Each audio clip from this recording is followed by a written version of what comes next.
حبايب قلبي، عاملين ايه؟ مشرفيني ومنوريني في يوميات ام كنزي.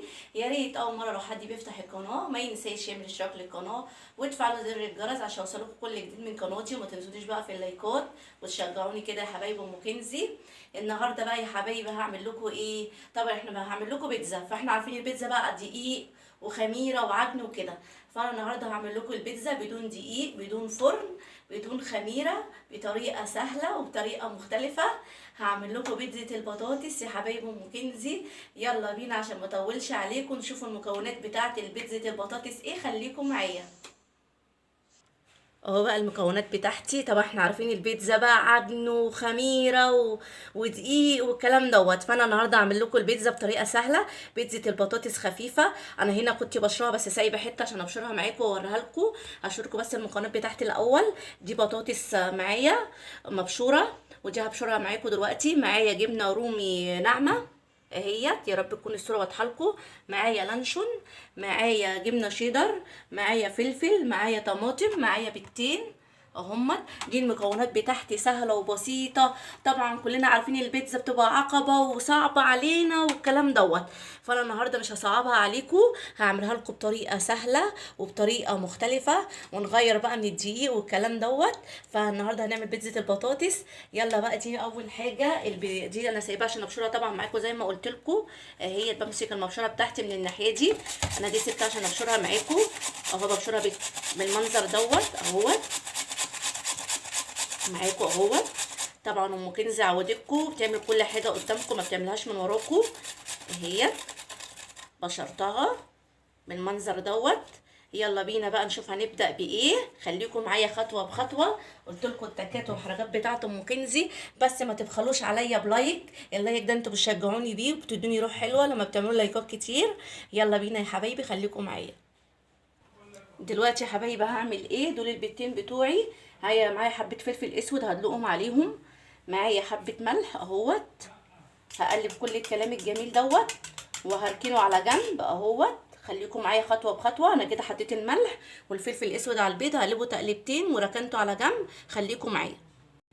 معايا اهو طاسه على النار، حطيت فيها ايه 3 معالق زيت اهوت. هدهنها كده بالمنظر دوت.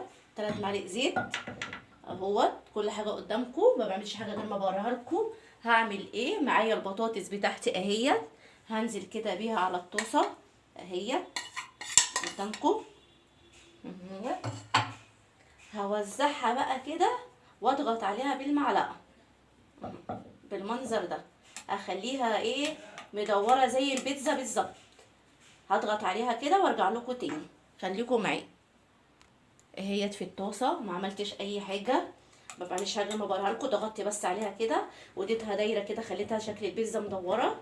ضغطت عليها من الحروف، لازم تضغطوا عليها جامد كده اهيت بالمنظر دوت اهوت. ما عملتش حاجه غير كده وسايباها على النار. اخلي النار متوسطه كده اهي، ده اللي انا عاوزاه. هسيبها كده على النار وارجع لكم تاني. ما بعملش حاجه غير ما بوريها لكم. ادي يا حبايبي هعمل ايه. هجيب طبق كده اهوت وهقلب البيتزا بتاعتي كده بالمنظر دوت اهوت قدامكم. ما بعملش حاجه غير ما بوريها لكم. ايه يا حبايبي قلبتها على الناحيه التانية. مفيش حاجه، لو حاجه حتى بسيطه كده تنزلوها اهي. خدت لون بسيط زي ما انتم ما شايفين. مش عاوزه اكتر من اللون دوت، مش عاوزاها تتحرق. انا عاوزاها بس اللون البسيط دوت اهوت. قلبتها على الناحيه التانية. هعمل ايه. هوطي النار عليها. خليكم معايا واقول لكم هعمل ايه تاني. خليكم معايا. هعمل ايه. طبعا هي على نار متوسطه، وهمسك البيض بتاعي اهوت. طبعا انا حاطه فيه الفلفل الاسود قدامكم والملح اهوت. هنزل بيه كده.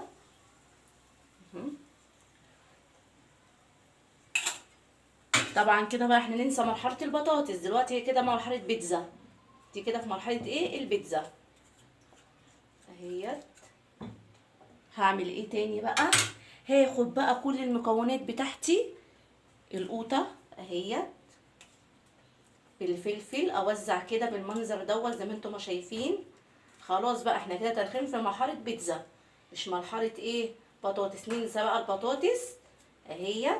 يعني لو اولادي عاوزين ياكلوا بيتزا وانا مش متاح ليا انزل اجيب لهم بيتزا بالليل، لانشون عندي بقى بطاطايه وادلع عيالي كده بشويه حاجات في البيت وافرحهم. جبنه كده اوزع بيها، اي جبنه عندك، اي نوع جبنه انت حباه عندك. اهو كده قدامكم خطوه بخطوه، مفيش حاجه ما بوريها لكم. دي جبنه رومي المبشوره ناعمه اهي، شايفين الجمال. حاجات بسيطه ومش مكلفه وكلها موجوده في البيت. يعني لو عندك بطاطس مش عارفه تستعمليها ازاي، اعمليها بيتزا لاولادك وفرحيهم اهي يا حبايبي. خليكم معايا هعمل ايه، خليكم معايا. هعمل طبعا ايه على نار اهيت واطيه، اوطي عليها جامد جدا، مش عاوزه النار تبقى عاليه. همسك اي غطا عندي واغطيه كده اهي، طريقه سهله ومش مكلفه. طبعا بقى كلنا بقى ايه، طبعا ما فيهاش اي عقبه.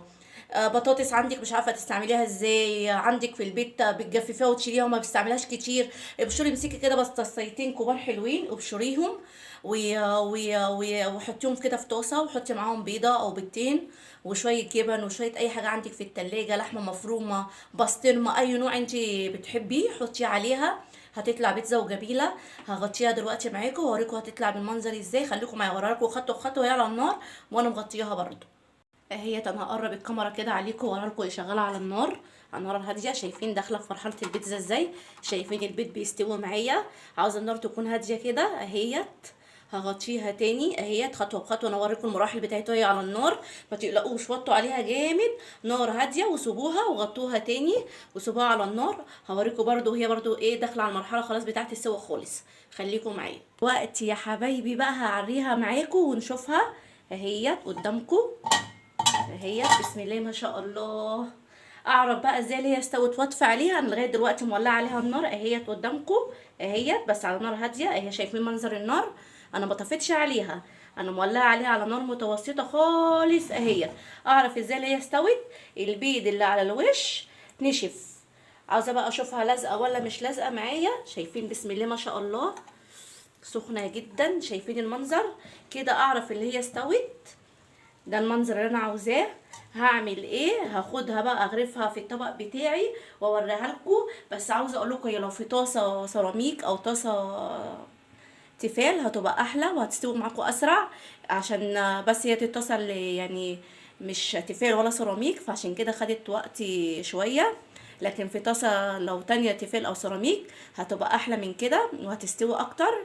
هي برضو كده كويسه وجميله. هوريها لكم دلوقتي بقت بيتزا ولا مش بيتزا. نفرع عيننا بحاجات بسيطه. خليكم معايا، هحطها في الطبق بتاعي وارجع لكم تاني. وهي حبايبي الشكل النهائي للبيتزا بتاعتي، بقت بيتزا ولا مش بيتزا. شايفين منظرها اهيت، هقرب لكم الكاميرا شويه اهيت. شايفين جمالها، بتسطاي بطاطيتين هتفرحي عيالك. شايفين منظر الجمال بتاعها، شايفين طرفها، شايفين السمك بتاعها اهيت. انا حابه بس اوريكم الطاسه، ولا لازقه ولا اي حاجه في الطاسه اهيت، ولا لزقت، انا طلعتها بالمعلقه. شايفين منظرها، شايفين منظر الجمال. دي تنفع فطار جميل، البيتزايه ديت فطار جميل او غدو. لو حبيتوا تعملوها في عشوه برضو هتبقى جميله جدا. بمناسبه اللي احنا قايلين هي بيتزا فندلعها طبعا بالكاتشب. حطيت جنبها ايه، حطيت جنبها بيض بلانشون، حطيت جنبها ايه تاني، بطاطايه كده حمرتها جنبها، ليمون مخلل وفلفل. ده فطار خفيف وجميل. شايفين منظرها، شايفين منظر الجمال كده. ما عدتش اقول عليها بطاطايه، دي اسمها فعلا بيتزايه اهيت. بصوا الطرف بتاعها، طبعا انا مش محتاجه ان انا اتكلم. شايفين الجمال، شايفين بسم الله ما شاء الله. اللهم صل على النبي اهيت.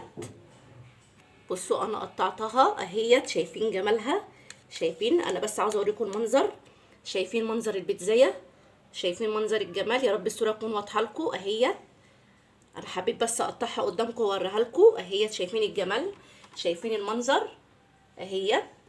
تحفه جدا جدا، ولا مفروله ولا اي حاجه اهي. يا رب تعجبكم، يا رب الطريقه تكون سهله، ويا رب اكون فدتكم بحاجه بسيطه.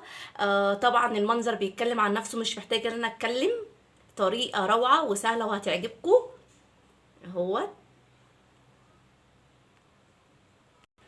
اللهم صل على النبي، بسم الله ما شاء الله. اهي المنظر قدامكم.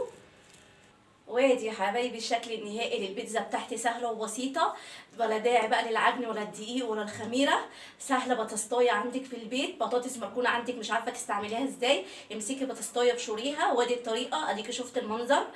دي تنفع غدوه، تنفع فطار جميل. لو انت بالليل زهقانه من العشاء، دي طبعا عشوه خفيفه جدا وجميله.